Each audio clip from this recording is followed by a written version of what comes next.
কূটনীতিকদের পরিবারকে সেই সমস্ত দেশে রাখা হয় না, যে সমস্ত দেশে কূটনীতিকদের যে সমস্ত দেশের আইন-শৃঙ্খলা পরিস্থিতি খুবই খারাপ অথবা ধরেন একটা যুদ্ধাবস্থা চলছে, সেই অবস্থায় সাধারণত কূটনীতিকরাও কাজ করতে হলেও তাদের পরিবারদেরকে ওখানে রাখা হয় না। ভারতের জন্য বোধহয় নন ফ্যামিলি পোস্টিং অর্থাৎ কূটনীতিকরা পরিবার রাখতে পারেন না। পাকিস্তানে, বোধহয় সুদানে আর কোন আফগানিস্তান হতে পারে। আমি কোথায় জানি শুনছিলাম। সুতরাং তার সাথে তারা বাংলাদেশকে যোগ করেছে। বাংলাদেশকে যোগ করাটা আমি মনে করি যে এটা কিন্তু আমাদের এখানে আইন শৃঙ্খলা অবস্থা এত খারাপ না, আমাদের এখানে কোনো যুদ্ধাবস্থা চলছে না যে যার জন্য কূটনীতিকদের পরিবারকে সরাতে হবে। আমি আপনাদেরকে একটা কথা একটু মনে করিয়ে দেই। ১ম কথা যে কূটনীতিকদের পরিবারের কারো উপরে কোনো নিরাপত্তা হুমকি হয়েছে বলে আমরা কিন্তু কেউ কখনো শুনি নাই। আমরা কখনো জানি না। এই ধরনের কোনো আ অভিযোগ আ ভারতীয় দূতাবাস কিন্তু কখনো করে নাই। সুতরাং এ ধরনের অভিযোগ ছাড়া আ হঠাৎ করে নিজেদেরকে সরিয়ে ফেলা, সেটা কেন হলো সেটা মনে হচ্ছে না যে বাংলাদেশে আইনশৃঙ্খলার অবনতি হওয়ার কারণে বা কোনো নির্দিষ্ট কারণে তারা তাদের পরিবারকে সরিয়েছে বলে মনে করি না। আ আরেকটা জিনিস এখানে বলার দরকার আছে যে আপনার জানা আছে যে বেশ কিছু বছর আগে আ একটা হয়েছিল যে ভারতে যত দেশ থেকে আপনার রেমিটেন্স যায় তার মধ্যে বোধহয় ৩ নম্বর বা ৪ নম্বর ছিল বাংলাদেশ যেখান থেকে $৫ বিলিয়ন রেমিটেন্স যেত ভারত থেকে। বাংলাদেশ থেকে ভারতে। তো তাহলে এখন এটা তো আপনার মনে আছে নিশ্চয়ই। তো এই যে $৪ থেকে $৫ বিলিয়ন যেত, এইটা কতজন ভারতীয় বাংলাদেশে থাকতো? যে যারা এই $৪ থেকে $৫ বিলিয়ন পাঠাতো? এখন ওই সব ওরা যারা ছিলেন, নিশ্চয়ই একটা সংখ্যা ছিল। সেই সংখ্যাটা ছিল তারা কোথায় তারা কি এখনো বাংলাদেশে আছেন নাকি চলে গেছেন? সেটা কিন্তু আমরা জানি না। আপনার মনে আছে যে আসিফ নজরুল সাহেব একবার বলল ২৬ লক্ষ মানুষ আছে, এখানে ভারতীয় আছে। তারপরে উনি আর কিন্তু এটার কোনো হিসাব নিকাশ আর হলো না। আমাদের এখানে এটার কোনো হিসাব নিকাশ। ঠিক আছে ২৬ লাখ নাই কি ৩ লক্ষ আছে?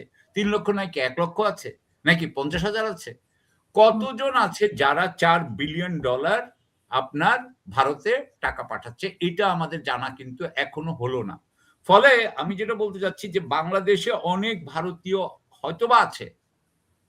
যারা এখনো টাকা পাঠাচ্ছে, এখন কত রেমিটেন্স পাঠাচ্ছে সেটাও আমরা জানি না। এই আপনার ৫ই আগস্টের পরে। কিন্তু যারা ভারতীয়রা আছে তাদের কোনো অ্যাকাউন্টিং হয় নাই। তাদের কোনো হিসাব নিকাশ করা হয় নাই।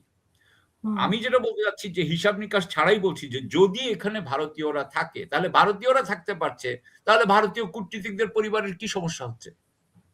এটা তো তাহলে তো ভারতের বলে দেওয়া উচিত যে আমাদের কোনো ভারতীয় যাতে বাংলাদেশে না যায়। তাহলে সেটার সাথে একটা মিল হয়, সামঞ্জস্য হয়, সাযুজ্য হয় যে হ্যাঁ, এখানে অবস্থা খারাপ ভারতীয়দের জন্য সেজন্য আমরা সবাইকে বলছি যে কেউ যেও না। সেখানে কূটনীতিকদের পরিবারও থাকছে না। কিন্তু তা কিন্তু হচ্ছে না। অর্থাৎ যারা ব্যবসা করছে বা যারা করছে, কাজ করছে তারা কিন্তু রয়ে যাচ্ছে বলে আমার মনে হয়। তো তাহলে আসলে এটা করলো কেন? আমি যেটুকু বুঝি সেটা হচ্ছে যে কয়েকদিন আগে দিল্লিতে একটা ১ম বারের মতো আওয়ামী লীগ বোধহয় একটা সংবাদ সম্মেলন করেছে। যেখানে হাসান মাহমুদ সাহেব সাবেক পররাষ্ট্রমন্ত্রী জি। ১৭ জানুয়ারি। কত জানুয়ারি? ১৭ জানুয়ারি। ১৭ জানুয়ারি। তো এই যে যেটা হলো এবং নওফেল সাহেব উনারা ওখান থেকে করেছেন এবং উনারা বলেছেন সেখানে যে যদি বাংলাদেশে আওয়ামী লীগকে ছাড়া নির্বাচন হয় তাহলে এটা অস্থিতিশীল অবস্থা হয়ে যাবে। বলেছে তো? অস্থিতিশীল করে দেওয়া হবে। অর্থাৎ তারা তো ইতিমধ্যেই হুমকি দিচ্ছে যে আওয়ামী লীগকে ছাড়া ইলেকশন করা যাবে না।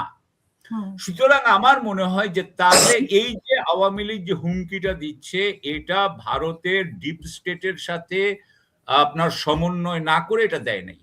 সুতরাং সমন্বয় করে যখন এটা দিচ্ছে তার মানে হচ্ছে যে ভারত এখানে যদি ভারতের অবগতিতে, ভারতের অবগত অবস্থায় ভারতের কোনো সাহায্য থাকতেও পারে নাও থাকতে পারে সেটা আমরা জানি না। কিন্তু তাদের অবগতি নিয়ে যদি এখানে একটা অস্থিতিশীল ঘটনা ঘটতে যায় তাহলে পররাষ্ট্র মন্ত্রণালয় অর্থাৎ ভারতের পররাষ্ট্র মন্ত্রণালয় তাদের ডিপ স্টেটকে বলতেই পারে যে তোমরা যখন এখানে একটা অস্থিতিশীল অবস্থা ঘটতে যাচ্ছে তখন আমাদের পরিবার ওখানে থাকবে কেন?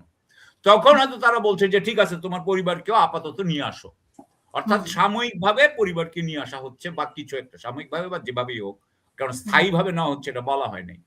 সুতরাং আমি মনে করি যে যে সংবাদ সম্মেলন হলো, যে অস্থিতিশীল অবস্থা হওয়ার একটা আশঙ্কা দেখা যাচ্ছে, সেটার কারণেই কূটনীতিকদের পরিবারদেরকে আপনার ডেকে ভারতে সরিয়ে ফিরিয়ে নেওয়া নিয়ে হচ্ছে। যাওয়া।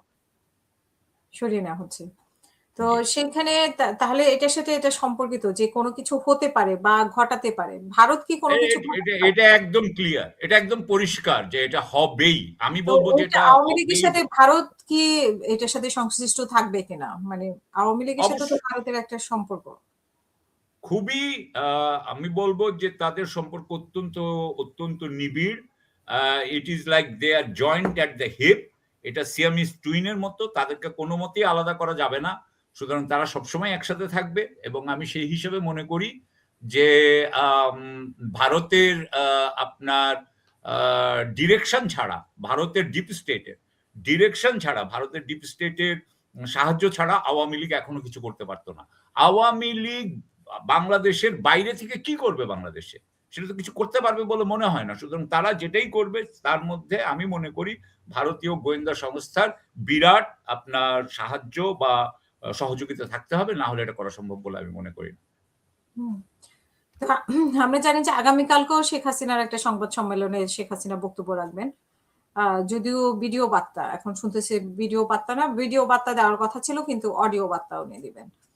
তো সেখানে আ সে এটা ভাবে যেমন চলতেছে তেমনি আল জাজিরায় একটা সাক্ষাৎকার দিয়েছেন সজীব ওয়াজেদ জয়। সেখানে বলা হয়েছে যে শেখ হাসিনার যুগের সমাপ্তি কিনা এরকম একটা প্রশ্ন করেছেন সাংবাদিক। যেহেতু তিনি বলেছেন যে শেখ হাসিনা ৭৮ বছর বয়স হয়েছে, উনি এখন আ মানে নিতে চান, অবসর নিতে চান। তো এটা কি আদৌ সম্ভব কিনা? উনি অবশ্য ভেঙে বলেন নাই কোন কিছু। পুরা সাক্ষাৎকারে অনেক বড় একটা সাক্ষাৎকার কিন্তু ভেঙে বলেননি যে আসলে কি করতে চান।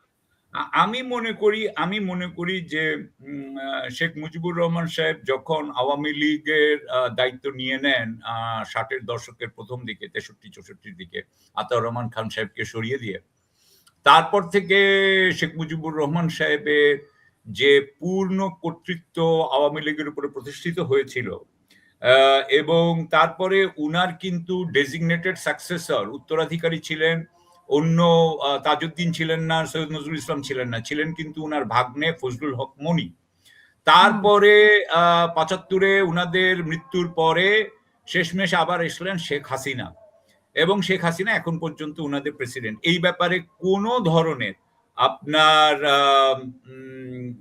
দ্বিমত কিন্তু আওয়ামী লীগের কেউ কিন্তু কখনোই প্রকাশ করতে পারবে না।